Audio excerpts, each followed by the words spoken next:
तो अगला टॉपिक है यूनिफॉर्म सिविल कोड।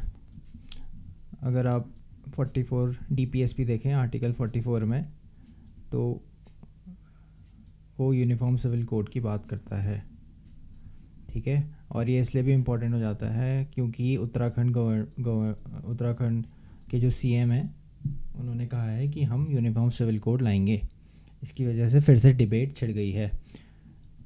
अगर आप BJP का मैनिफेस्टो देखें तो उसमें भी यूनिफॉर्म सिविल कोड की बात होती है, और इलेक्शन से पहले शायद इस पे फिर से एक बिल आए या फिर डिबेट्स और डिस्कशन मेन स्ट्रीम मीडिया में फिर से चालू हो जाए। तो इसलिए ये इम्पोर्टेंट टॉपिक बन जाता है फॉर UPSC। ठीक है, तो समझते हैं कि क्या है, क्या इसके एडवांटेजेस हैं, क्या चैलेंजेस हैं और क्या वे फॉरवर्ड होना चाहिए। तो इंट्रो में देखते हैं what is the uniform civil code. Definition के साथ शुरू करते हैं। A generic set of governing laws for every citizens without taking into consideration the religion. अभी प्रेजेंट में क्या होता है कि जो पर्सनल लॉ हैं, पर्सनल लॉ माने मैरिज, डिवोर्स, इनहेरिटेंस वगैरह से रिलेटेड, वो हर एक रिलीजन के अलग अलग हैं। हिंदूज़ के लिए हिंदू कोड बिल आया था 1950s में। 1950s में, इससे पहले भी हिंदुज़म, जैसे आपको पता होगा, it is not a centralised religion. तो बहुत सारे कस्टम थे, बहुत सारे डिफरेंसेस थे जोग्राफीज़ के अकॉर्डिंग, बट इसको एक कॉमन हिंदू कोड बिल के अंडर ले आए और उसके बाद से बहुत इसमें अमेंडमेंट हुए। बाकी अगर देखें तो मुस्लिम्स का अलग होता है, मुस्लिम पर्सनल लॉ बोर्ड, क्रिश्चियंस का अलग होता है, राइट। और इसकी वजह से यूनिफॉर्मिटी नहीं है पर्सनल लॉ में। तो यूनिफॉर्म सिविल कोड कहता है a generic set of governing laws for every citizens without taking into consideration their religion. और आर्टिकल 44 कहता है कि the state shall endeavour to secure for the citizens a uniform civil code throughout the territory of India. Territory of India, okay. Territory of India means आपका states, आपकी union territories plus any territory that will be acquired in future. Article 1 याद करो, ठीक है। Main है article 44 क्या कहता है, यूनिफॉर्म सिविल कोड लाना पड़ेगा, लाना चाहिए गवर्नमेंट को। तो एक हिंदू कोड बिल आया था इन 1950s, ओके। और the purpose of the bill was to reform Hindu laws. तो इन्होंने क्या करा, डिवोर्स को लीगलाइज कर दिया, oppose polygamy and gave rights of inheritance to daughters. इसके बाद इसमें भी चेंजेस आए। 2004 का लेटेस्ट चेंजेस थे। बहुत सारे चेंजेस आ चुके हैं इसमें हिंदू कोड बिल में, जिसकी वजह से जो हिंदू मैरिजेस हैं और हिंदू रिलेशनशिप है वो बहुत स्ट्रीमलाइन हो चुका है, ठीक है। और ये it was drafted by doctor BR Ambedkar. जब ये आया था तब भी बहुत सारा अपोजिशन हुआ था, बहुत ज़्यादा अपोजिशन हुआ था, बट किसी तरह से इसको हम ले आए। तो why UCC principle of equality. अगर आप कहें कि आर्टिकल 14 हमें इक्वालिटी बिफोर लॉ देता है, ओके। और principle of equality is also part of basic structure according to Nagaraj case in supreme court, okay. तो अगर आप इसको देखें ये कैसे वायलेट होता है अभी आजकल में, हिंदू वुमेन के लिए जो सही है वो मुस्लिम वुमेन के लिए सही नहीं है। फॉर एग्जांपल, अगर polygamy is outlawed in Hinduism but Muslim women के लिए वो अलाउड है, या मुस्लिम्स में अलाउड है, इस्लाम में अलाउड है, इस्लाम पर्सनल लॉ बोर्ड में अलाउड है, ठीक है। तो ये प्रिंसिपल ऑफ इक्वालिटी को it contradicts principle of equality. Similarly polygamy की बात करें अगर in Muslims, it is practiced by men, okay, not by women। तो यहाँ पर भी इक्वालिटी वायलेट होती है। सिमिलरली क्रिश्चियनिटी में, क्रिश्चियन लॉज में अगेन ये जो लॉज होते हैं ये यूनिफॉर्म नहीं होते, इनकन्सिस्टेंट है पूरे इंडिया में। तो एक जनरल गोवा में शायद ऐसा है कि inheritance laws in Christians are not in favour of women. ठीक है। Second is the laws are not codified और सब्जेक्ट टू इंटरप्रिटेशन होता है, इससे एक्सप्लॉयटेशन हो जाती है। माने क्या है कि आपका laws are subject to interpretation by the religious heads, और अभी कोडिफिकेशन कभी हुआ नहीं है, क्या सही है क्या गलत है इनको भी नहीं पता है, जुडिशरी को भी नहीं पता है। तो अगर किसी कोर्ट में पर्सनल लॉ से रिलेटेड कोई केसेस आते हैं, then it becomes very difficult for the judiciary to actually figure out what the law is. ठीक है, तो उससे डिलेज भी होते हैं, प्लस अगर सब्जेक्ट टू इंटरप्रिटेशन है तो उससे एक्सप्लॉयटेशन भी होगा। ओके, और एक्सप्लॉयटेशन में हमेशा द वीकर पॉपुलेशन का एक्सप्लॉयटेशन होता है, and that's why it becomes very difficult for women. Okay, these laws becomes against women rights।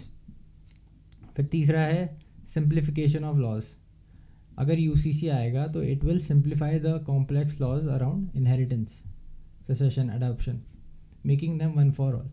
अभी बहुत सारे कॉम्प्लेक्स हो चुका है। जब आपके मुस्लिम्स का अलग लॉ है, क्रिश्चियनिटी का अलग, क्रिश्चियंस का अलग लॉ है, हिंदूज़ का अलग लॉ है। जब इंटर मैरिज होती है तब क्या होना चाहिए, फिर जोग्राफीज़ अगर आप देख लें तब वहाँ पर अलग है। फिर आप क्या कहते हैं, सब्जेक्ट टू इंटरप्रिटेशन वाला पॉइंट भी डाल दें इसमें। तो इतनी इनकन्सिस्टेंसी है कि लिटिगेशन, अगर कोई डिस्प्यूट होता है, फैमिली डिस्प्यूट या फिर डिवोर्स में डिस्प्यूट या सक्सेशन में डिस्प्यूट, तो लिटिगेशन चलते रहता है। कोर्ट को भी ज़्यादा आइडिया नहीं कि इसमें क्या करना चाहिए, क्या सही रास्ता होना चाहिए, और पेंडिंग केसेस इस वजह से बहुत ज़्यादा बढ़ जाते हैं। तो जुडिशरी की एफिशिएंसी एज अ होल कम हो जाती है। ठीक है, तो सिंप्लीफाई करना becomes very important. Adhering to the ideal of secularism. Secularism in Indian context means कि equal treatment of all religion. Okay, तो अगर आप देखें हिंदूज़ के लिए हिंदू कोड बिल आया, meaning the government is regulating Hinduism और हिंदू रिलेशनशिप। लेकिन ये मुस्लिम्स और क्रिश्चियन के लिए नहीं है। तो secularism which is an objective of the preamble and secularism which is also part of basic structure of the constitution according to SR. Bommai case. Okay, SR. Bommai में बोला था कि सेक्युलरिज्म, एस.आर. बोमई 2 चीज़ों के लिए इंपॉर्टेंट है, 3 चीज़ों के लिए इंपॉर्टेंट है, याद रखना, ये इंपॉर्टेंट केस है, ये आएगा, बहुत बार आएगा। एक, secularism is part of basic structure of the constitution, एक federalism is part of basic structure of the constitution, और तीसरा है प्रेसिडेंट रूल के लिए गाइडलाइंस।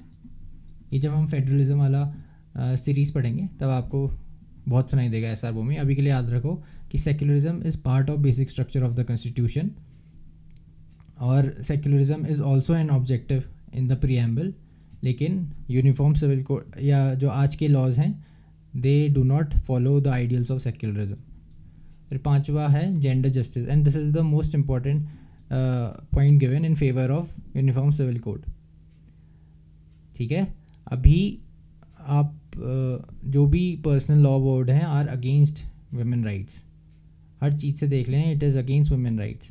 और जब fundamental rights of right to equality आ जाए या फिर right to life with human dignity, okay, ये उनकी वायलेट होती है।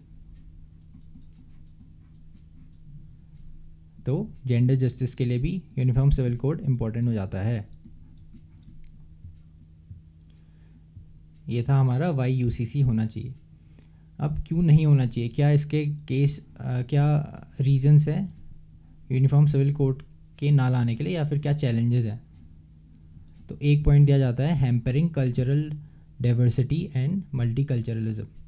ओके, तो एक पॉइंट दिया जाता है इसमें कि equality does not means equality is not equal to uniformity. Okay, and equality जब आप आर्टिकल 14 भी देखते हैं तो it gives room for reasonable classification या रीजनेबल डिफरेंशिएशन. ठीक है, 14 का एक फ्रेज होता है आर्टिकल 14 में ही, equal protection of laws.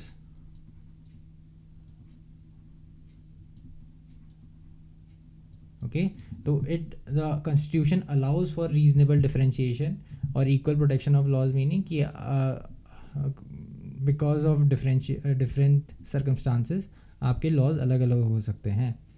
And equality does not means uniformity. तो जो कल्चरल डाइवर्सिटी है इंडिया की और मल्टी कल्चरलिज्म है उसको ये हैम्पर करेगा.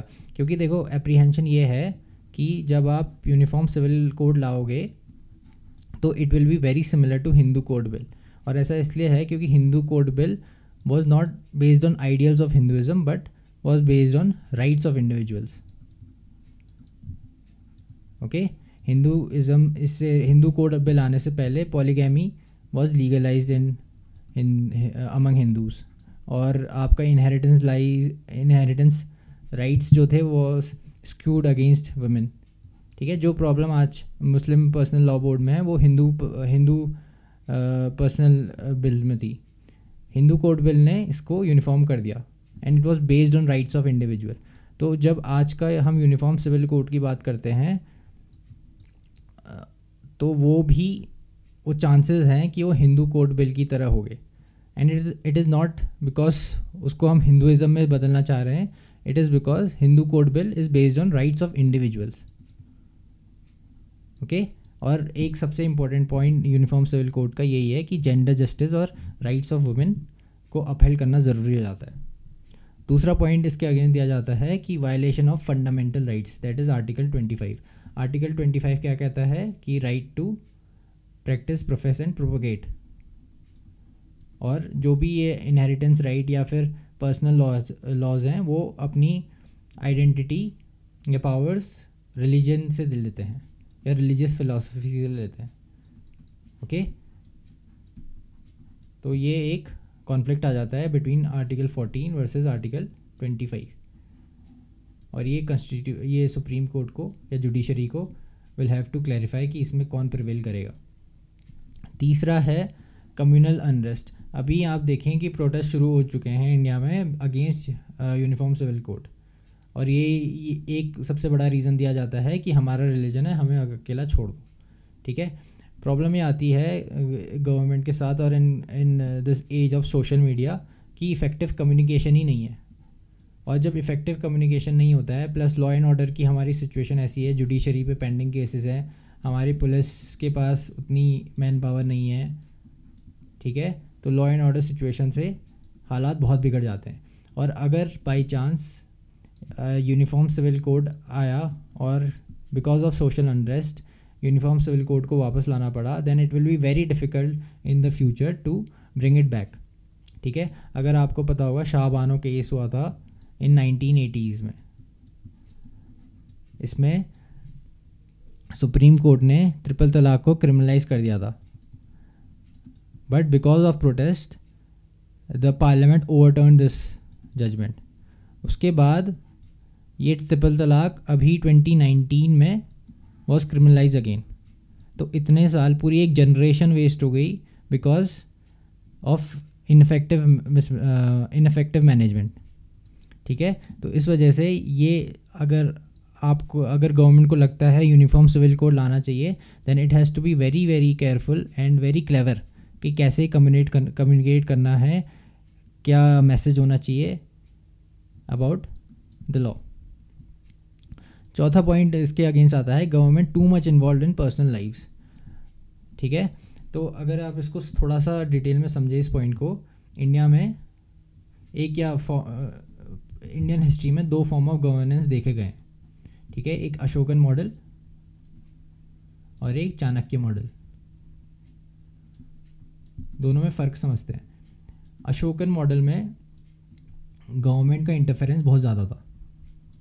Okay, and Ashoka wanted to create a perfect state, perfect lives state for its citizens.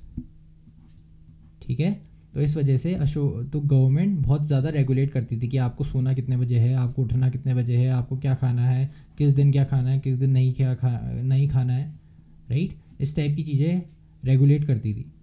But at the same time state capacity थी नहीं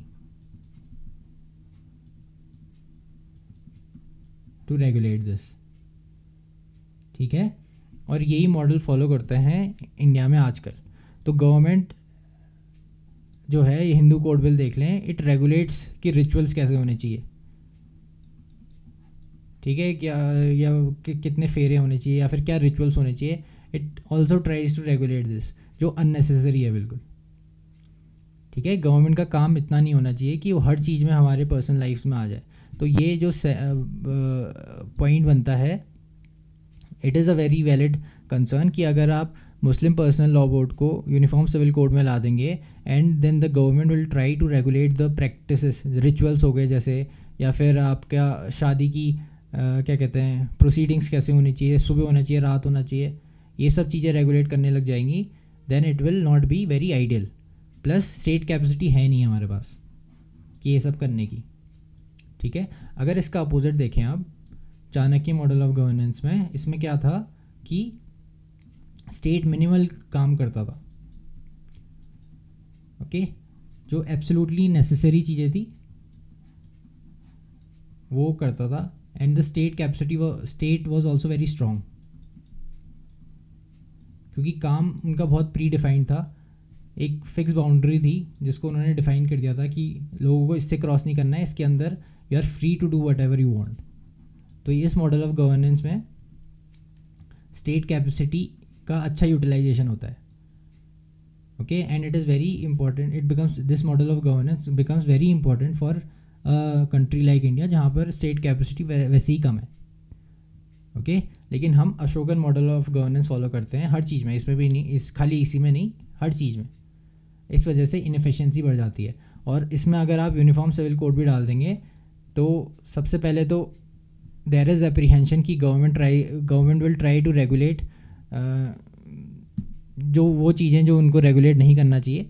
okay, too much involve in personal lifes, और दूसरा state capacity है नहीं। पांचवा इसका against आता है, marriage and divorce can be settled in extra judicial court as well. तो अगर यूनिफॉर्म सिविल कोड लोगों ने एक्सेप्ट ही नहीं करा and they try to go behind the code, तो यूनिफॉर्म सिविल कोड लाने का मतलब ही नहीं रह जाएगा। For example, triple talaq was criminalised, ठीक है, लेकिन अभी भी ट्रिपल तलाक होते हैं क्योंकि लोग जुडिशरी के बाहर आ गए हैं। ट्रिपल तलाक तो फिर भी क्रिमिनल ऑफेंस था। अगर आपने सिविल केसेस में जुडिशरी के बाहर आना शुरू कर दिया तो यूनिफॉर्म सिविल कोड का मतलब ही नहीं रह जाएगा। तो uniform civil code will have to be accepted by people before it is implemented. Okay, तो ये थे इसके कंसर्न्स। क्या क्या पढ़ा हमने, इसका डेफिनेशन, आर्टिकल 44, इसकी थोड़ी सी हिस्ट्री, हिंदू कोड बिल क्या था, और हिंदू कोड बिल की वजह से हिंदू वुमेन का अगर आप देखें तो थोड़ा बहुत ज़्यादा फ़ायदा हुआ है हिंदू वुमेन को। ओके, इसमें भी बहुत ज़्यादा ओपोजिशन आया था, but the government went through. क्यों यूनिफॉर्म सिविल कोड आना चाहिए, इक्वालिटी का प्रिंसिपल था, present personal law are not codified, simplification होना चाहिए, कि सेक्युलरिज्म, जेंडर जस्टिस, इसमें कुछ प्रैक्टिसेस हैं that are absolutely abhorring and that are not suited for 21st century India, लेकिन फिर भी रिलीजियस राइट्स को अपहेल्ड करने के लिए उनको फॉलो करना पड़ता है। ठीक है, फिर क्यों नहीं होना चाहिए, हमने देखा कि कल्चरल डाइवर्सिटी वाला एक आर्ग्यूमेंट दिया जाता है, फंडामेंटल राइट्स आर्टिकल 25 वाला आर्ग्यूमेंट दिया जाता है। ओके, कम्युनल अनरेस्ट हो जाएगा क्योंकि कम्युनिकेशन इज़ अ मस्ट, और सोशल मीडिया में बहुत सारे रूमर मैंगरिंग होती है। Okay, law and order situation, और अगर बाई चांस ये फेल हो जाता है then it will become very difficult for any government in the future to bring it back. Example देखा हमने शाहबानो का, ठीक है। Then this is the form of governance in India, Ashokan model of governance which is very much involve in are private lives, in are personal lives, और वो successful नहीं होता। फिर अगर लोगों ने एक्सेप्ट नहीं करा तो वो एक्स्ट्रा जुडिशियल वे में अपना काम करते रहेंगे। Okay, then there is way forward. What is the way forward? सबसे पहले लॉ कमीशन का था कि codification of different personal laws. सबसे पहले आप कोडिफाई कर दो कि लॉज है क्या, then it will come into picture कि क्या तब डिबेट्स एंड डिस्कशन होंगे, राइट। अभी आपके पास कोडिफाइड पर्सनल लॉज नहीं है तो बहुत कंजेक्चर्स हो रहे हैं, बहुत क्या कहना चाहिए, मिसअंडरस्टैंडिंग भी है in understanding what these laws are. Second है इसमें, इसका रिकमेंडेशन था कि gradual change instead of a single sweep. Okay, अगर आपका कंसर्न इज़ वुमेन राइट्स तो आप वुमेन राइट को अपहेल्ड करने के लिए अलग अलग लॉज ले आओ instead of one single uniform civil code, जैसे ट्रिपल तलाक के केस में हुआ था। Okay, triple talaq is criminalise now. ऐसी लॉ कमीशन रिकमेंडेड कि पॉलीगैमी को भी क्रिमिनलाइज कर देना चाहिए। ओके, और डिवोर्स लॉ को सिंप्लीफाई कर दो। This divorce simplification of divorce law is required in Hindu code bill. Okay, divorce, the procedure of divorce is simpler in Muslim personal law board. अगर हस्बैंड एंड वाइफ एग्री करती हैं कि उनको divorce चाहिए, then I am not talking about triple talaq, वो तो criminal है, but एक नॉर्मल डिवोर्स में तो Muslim personal law board is far easier. Okay, तो जो भी चेंजेस लाने हैं द लॉ कमीशन सेड कि ग्रेजुअल चेंजेस आने चाहिए instead of one sweeping changes, तो एक्सेप्टेबिलिटी थोड़ी ईजी हो जाएगी। और दूसरा है effective communication with different stake holders, it has to be ground up. Okay, आप अगर फोर्स करोगे तो ये नहीं होगा। फार्म बिल्स में हमने देखा effective communication is very very important for such laws. तो ये था आपका यूनिफॉर्म सिविल कोड में